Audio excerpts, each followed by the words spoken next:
All right, Oval fans. Now, you know what? Instead of flooding or spamming the channel with more videos than necessary, because originally I was going to do, okay, what's my usual tactic at the end of a season? Let me talk about the season overall, then do a video where it's like, okay, let's compare season 2 to season 1, and then also in the case of the Oval, what was better, Oval season 2 or Sister season 2? That seems rather redundant. Like, I will make mention of my thoughts on that in this particular video, but this one, look, this video is not going to be a summary of season 2 because I did episode reviews for every flipping episode. This is really me talking about what I liked about season 2 versus what I didn't like about season 2. But let me just say up front, it was an enjoyable season to watch from start to finish. Sure, there were some low points. I do believe some episodes got god-awful scores, but it really came together by the end of it, and I can't wait to see what season 3 is going to bring to the table, although I do wish there was a bit more of a gap between season 2 and 3. But let me say up front, season 2 was anticipated for quite a while, because how long were we all wondering whether or not Jean was going to make it after being raped and strangled by Jason? And the last episode, what was it, episode 25, that was July 2020. That's when season 1 came to a close. We had to wait all the way to February 2021 to get, to pick up where we left off. But it's pretty intense when you think about it from that perspective, because, the pandemic happened, that jacked up filming and things like that. But either way, season 2 was 22 episodes compared to the 25 of season 1. So with that being said, what did I think of the season? So before moving forward, go ahead and take a moment to hit like. So hit the thumbs up button for me. Hit subscribe. That way you don't miss out whenever I post new content on the channel. In conjunction with hitting the bell notification icon and selecting all. And follow me on social media. Links are in the description below. So yeah, first off, I'm just going to list out the pros, then the cons, and bring it all together by the end. So in no particular order, one of the definite pros was the fact that there were so many ruthless crossover moments in this season. So many moments where Rakadushi members or ruthless characters in general came into the Oval to kind of advance the story of Ruthless. Now, not to jump too quickly into the cons section, but I know some people are disappointed that, where's River, where's Oliver, where's the Highest. There were some key people within the Ruthless continuity who weren't seen on screen or mentioned by name. Like, with Sam talking about his FBI contact, I think he's referring to Mac. And then when he says, hey, yeah, there's a guy who's undercover, I believe he's talking about Andrew. We hear about the Highest, but we never see the Highest. And yeah, so, I mean, seeing Daikon, Roof, and several other key characters to me was good enough. But that's not to say there couldn't have been more done with that. But I will praise the fact that, unlike Sister Season 2, there were no bruh crossover moments at all. I think the only time that a character from bruh was even name dropped in Sisters so far, and we're halfway through season 3 of Sisters, was early in season 2, where I think Fatima mentioned Mike in passing, and then Hayden was the guy who was chosen instead to help with Gary. So I'll say that the Oval season 2 automatically gets one up over Sister season 2 by taking its companion series and linking up the continuity. That's not to say things still aren't screwed up, because given that Ruthless is so far behind the Oval at this point, there are many questions as to, okay, I'm seeing this particular character in the Oval, but we're so far behind on Ruthless that they haven't gotten there yet. So the back half of season 2 of Ruthless has a lot of work to do. That's all I'm saying. All right, so here's another big one. Honestly, if I were to rank it, I would say this would be number 1. There was an extreme decrease in the number of times characters, specifically those in the White House, said ma'am or sir. That's not to say that they still weren't saying it, or let's say if they felt, if Hunter or Victoria felt disrespected, they wouldn't call out a person for not saying ma'am or sir. But there have been times where somebody said, will do, sure, I appreciate it. That kind of thing. Or right away. So I think that it's funny. I mean, I remember in season 1, Victoria, but she would be the main person breaking the fourth wall. You always say that, just it's so annoying. Stop it. And she did it some in season 2, but I think overall there was a massive decrease in the use of those phrases, and it shows in the writing. That's not to say the writing is perfect, but I do like to point out when there are some obvious improvements. Now, in season 1, I do feel like Tyler Perry put it in there on purpose. And then by season 2, he decided to dial it back. So then we go over to the next part of it, and there's more depth and suspense. I feel like mainly because Jason has been given more of a bigger role than compared in season 1.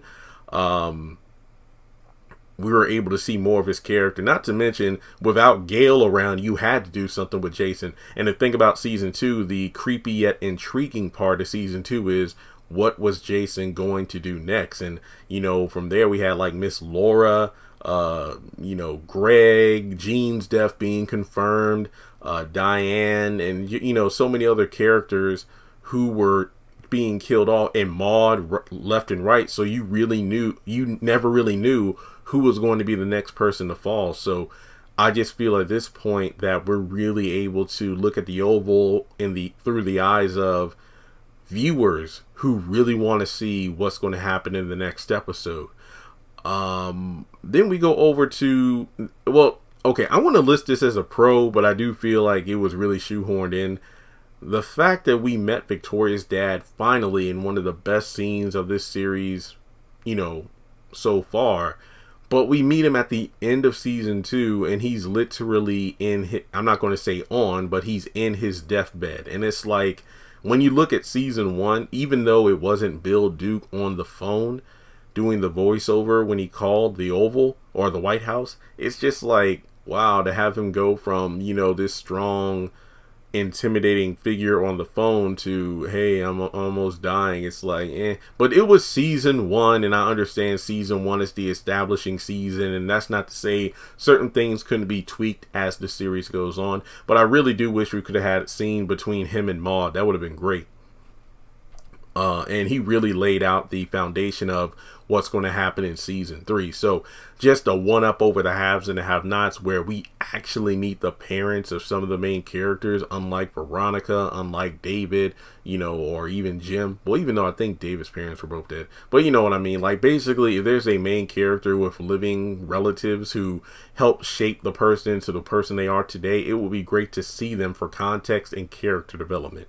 Now, here's something that I like, even though a lot of fans didn't, and that was kind of like a shift in Donald's behavior and personality, where he's become more snarky / villainous as compared to season 1. I don't mind it. I know some people felt like, it was too mustache twirly and it was all corny, but no, I think it showed that Donald was becoming more of a main force in the series compared to season 1, where he felt like he was more submissive. But in season 2, he kind of reminded me in a darker way, even though he's lighter, that as Jeffrey from The Fresh Prince. He was the butler, but at the same time, he would have some of the best one-liners and zingers in the show. Like, he'll do something, but he'll have a snarky, sarcastic attitude about it. And I feel like that's what made him shine.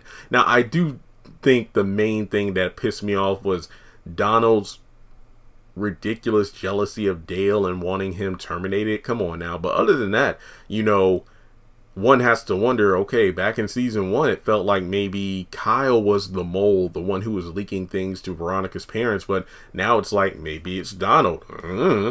But either way, guys, I think Donald is a great character, and I had no problem with him in season 2. I think I liked him a bit more than I did in season 1.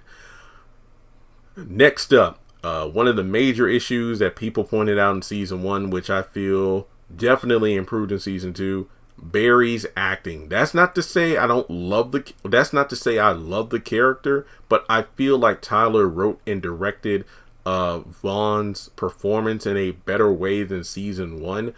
From the way he expresses emotion and dialogue, I feel like there was a major increase.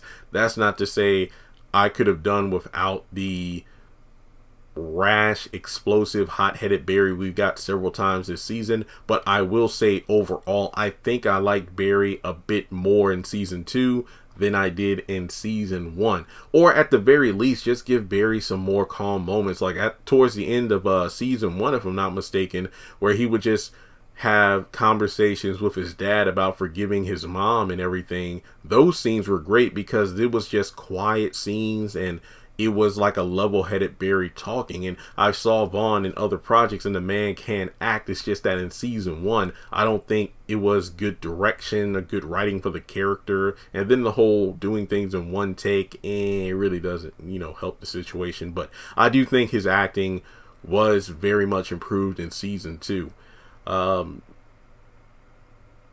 This might seem a bit cliche, but it had a great finale. I just feel like the season 2 finale was a lot better than I expected because episode 20 set the bar so high. I was like, ooh, do we really need to go 2 more episodes? And while episode 21 was kind of meh, episode 22 really knocked it out of the ballpark. So I do think the season ended on a very strong note, unlike Sister season 2, which is a finale I cannot stand.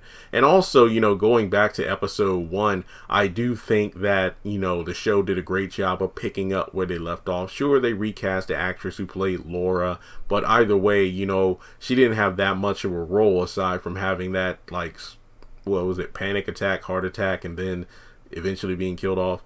But I give props to season 2 of The Oval, just like I give props to season 2 of Sisters. Regardless of how much I like those seasons, I just respect the fact that Tyler Perry was able to give us quality content as well as keeping the actors safe and healthy during the duration of filming in the Tyler Perry Studios pandemic bubble. And I really just respect them for that so much. Hunter finally being in a meeting. Sure, he was like scowling at Ellie the whole time, but to see Hunter in an actual cabinet meeting or board meeting was just so refreshing because it's like, oh my God, finally. I mean, it took us like a season and a half, but we finally see the man doing something. And that was just something I really appreciated. Even though we could use more scenes like that, I just love the fact that we finally see Hunter doing presidential stuff. Even though it's very short-lived, it's still better than nothing. I don't care what you say. Sam and Victoria's cute scenes. Now, I'm not an advocate of adultery or affairs, but I'm not going to sit up here and lie because I feel like the Sam and Victoria scenes were some of the best scenes in the season, mainly because we see Victoria being vulnerable. The fact that Sam is attentive, and honestly, it's easy to say that Victoria just wants Sam for sex, but she wants someone who's attentive and listens and cares about her and, knows more about her than she knows about herself and things like that. And, from those two going on, a couple of jogs together, and even when she's trying to seduce him, you literally see the vulnerable side. And it's ironic because Lily was telling her in the finale about using more of her feminine energy as opposed to being masculine. But if she was a fly on the wall during some of those scenes between Sam and Victoria, I bet she would say, you know what, that energy you were giving off there, give off more of that in your everyday life. So I do like the Sam and Victoria scenes. Again, not an advocate for cheating, but they're cute together. All right, so then we go over to Priscilla's daydream. I've done a video on it. I personally loved it. I think that it was great for Tyler Perry to give us a look into the person's inner psyche, what they're thinking, how they're feeling, as opposed to just kind of telling instead of showing. You actually showed us. And that's really about it. I can't really think of any other reasons why I liked season 2 so much. My mind's drawing a blank. I just wait, how did I get there? Get off the screen. Get off. Okay, I gotta stop fronting. Look, fine ass women during the season 2. Just so many scenes, and I didn't put Blakely up here, even though I think she's fine as hell. But the scene with her and Max was just completely out of left field. It had no business being in the episode because of the fact that, well, it made no sense in the context of the story. Like those two having a scene, exchanging backstories and whatnot and motivations, I liked it. But then to have a random sex scene which led to Bobby taking his dumbass to see Lily and then those two blowing up, it was ridiculous. So that kind of segues into the con section of the video.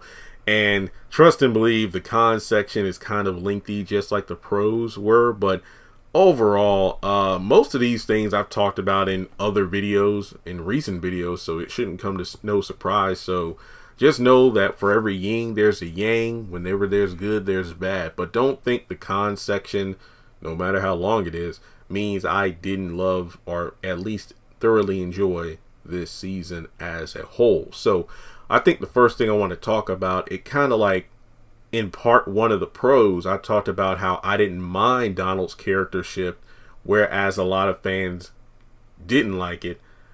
I felt the opposite when it came to Priscilla. Like, don't get me wrong, to take, a bubbly person like Priscilla in season 1 and then completely change the character in season 2, it was a bit of a turnoff for me because I really loved her character. Now Taja's performance, and I've said this in other videos, phenomenal actor.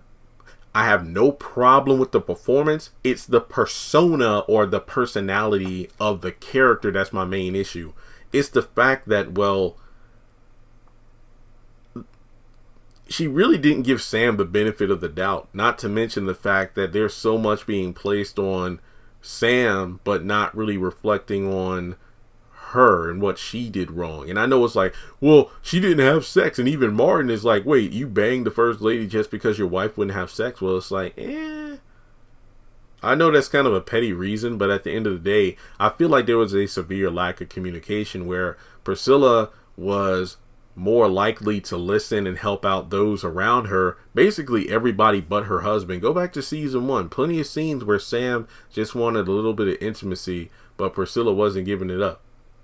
Yeah, I know that sounds messed up, but I just don't want to stay on this too long. But because if I talk about Priscilla, then I want to have to talk about several other characters basically falling under the umbrella of characters who acted extremely out of character and acted irrationally based off of emotion, which in turn ruined a lot of character motivations and operations. And by operations, I mean by taking out the entire administration. So talking about Priscilla, I got to talk about Bobby, who, remember, for a majority of season 1, I was not feeling the Bobby, Lily, Kyle, Donald crap until after Lily told off Victoria and Jason and then went on the run.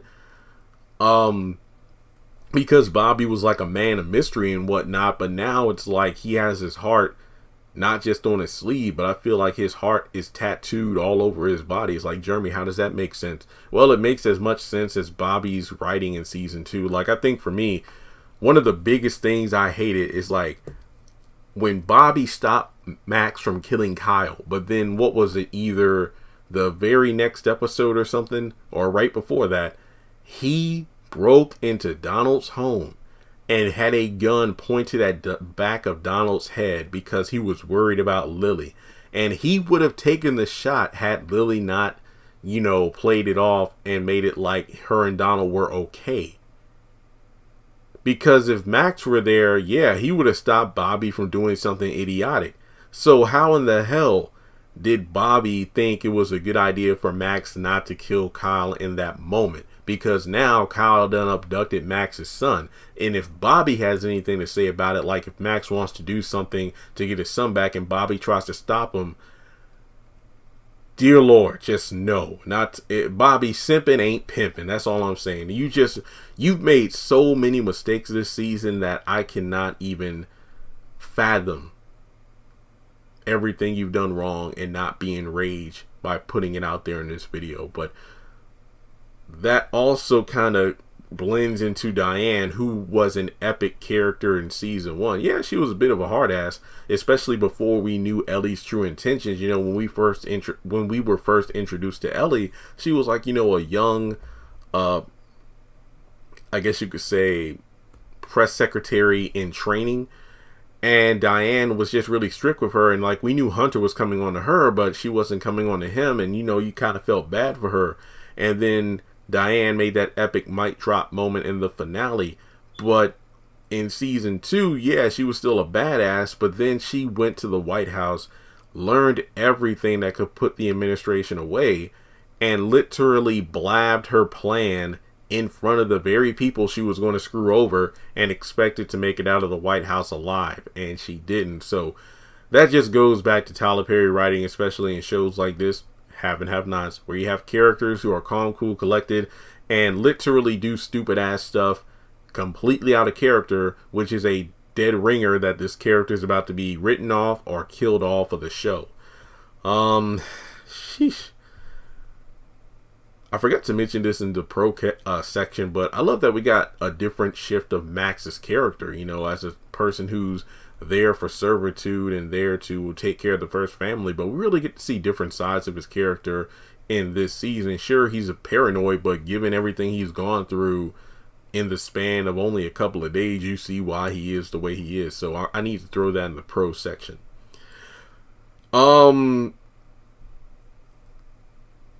Another con was how repetitive certain storylines were. Like I mentioned with Priscilla, like anytime her and Sam were on screen, you knew it was going to be a bigger argument back and forth, mainly on Priscilla's side. And the same thing with Nancy and Richard, especially after Nancy came forward with, hey, I slept with your dad, and Picky was his son, and this and that. So, Nancy was trying to beg forgiveness, and then she finally stood up to Richard with all his bull crap. I mean, we really saw the petty side of Richard, and I mean, from literally trying to use Frida in order to spite Nancy was really messed up. It didn't reflect well on his character at all.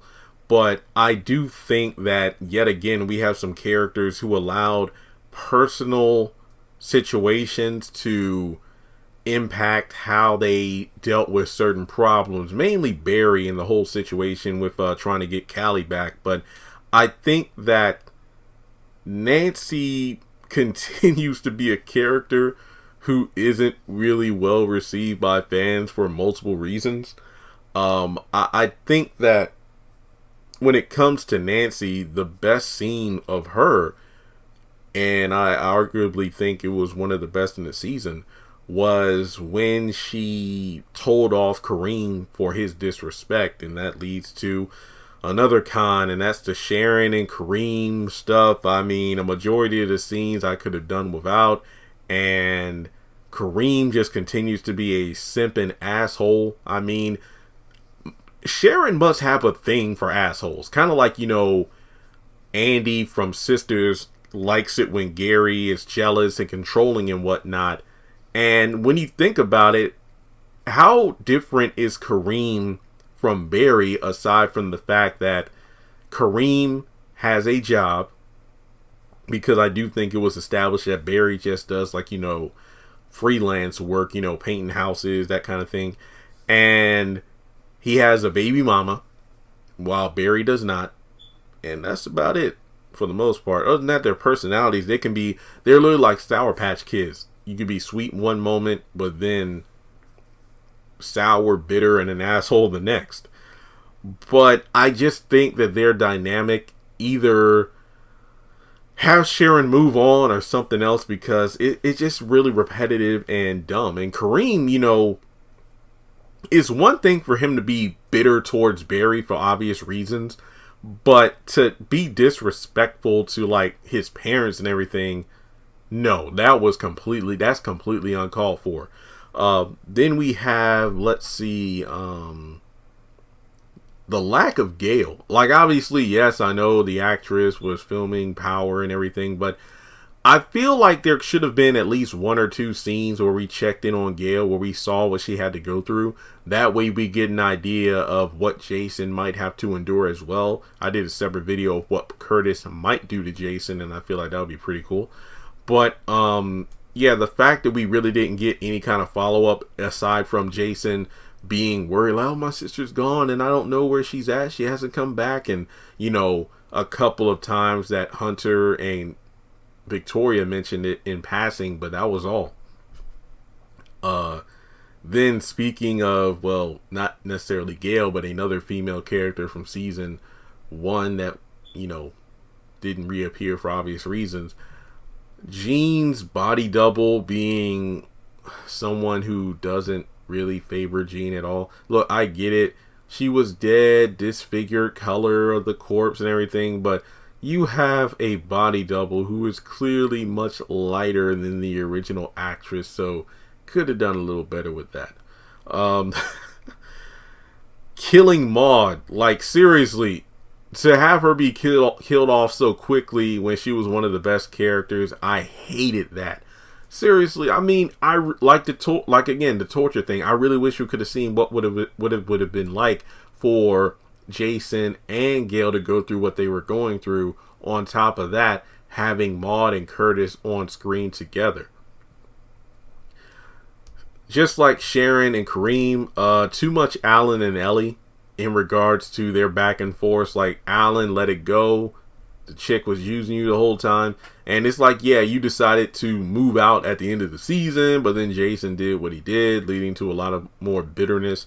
But I'm not mad at the character Alan. I think he's a good character. You know, I did like him a lot in season 1, you know, being Donald's assistant, but then we see that he's an abuser. You know, he's physically abused Ellie several times. So it's just one of those things where he's in way over his head. But then again, I felt bad because he accidentally walked in on Donald and Kyle making out, and it's like, man, now I got to deal with this on my you know, to-do list. Basically acting like I didn't see anything. And then, you know, I got this first son getting on my damn nerves, trying to get me to kill his parents. I ain't got time. I don't get paid enough for this. Sharon's pregnancy. Like, if you were going to kill the baby off in a car wreck, you should have never made her pregnant. I mean, if nothing else, this pregnancy, you could argue this pregnancy was a reason she went to Kareem, but then again, that doesn't make a lot of sense. So, yeah, well, it's just as, well, it's just as ridiculous as, you know, saying Candace is pregnant like 2 episodes before the end of the Haves and Have-Nots and killing her off. So why make Sharon pregnant if you were just going to get rid of that baby so quickly? Hunter's inconsistency. Now, there were a couple of moments where Hunter was great, or at least what they did with the character, like seeing him in a board meeting and things like that. But one minute, he's just like a freaking toddler, or, you know, like a little kid. Yay, I made it go boom, boom. I hit the button and drone strike. Yeah, I did that. I want to go see it. And then, you know, he's consistently into sex, obviously. But then when we get towards the end of the season, I'm very confused with what Tyler wants us to think of the character. Does he want us to believe he's getting more intelligent and realizing the situation? Like, how many times has Victoria mentioned or reminded him, like, hey, my parents did this for us, or my parents protected us. You need to stop effing up because it's going to, you know, blow up in all of our faces. And, you know, he goes from having Ellie bent over on the desk to saying, you know what, she's a threat to Jason, which makes her a threat to us, so we need to just railroad her when we talk to your father. And then also not coming to grips that your son is a serial killer. And then on top of that, you have him meet with his father-in-law, who gives a hell of a speech, which is going to be a separate video. And after that, Victoria's like, are you scared? Are you worried? Pride comes before the fall. Where he's going, he's not going to need the Bible. And it's like, you know, he's still bitter about basically losing his freedom the moment he hooked up with Victoria back in the day. But you don't really see him change. Just like Curtis said, you never learn. And it's like, you're a lifeline. The only thing keeping you and your wife alive at the moment is on his deathbed. And once he dies, that's a wrap. So you would think that he and Victoria would finally work together or come up with a plan in order to get out of this situation alive.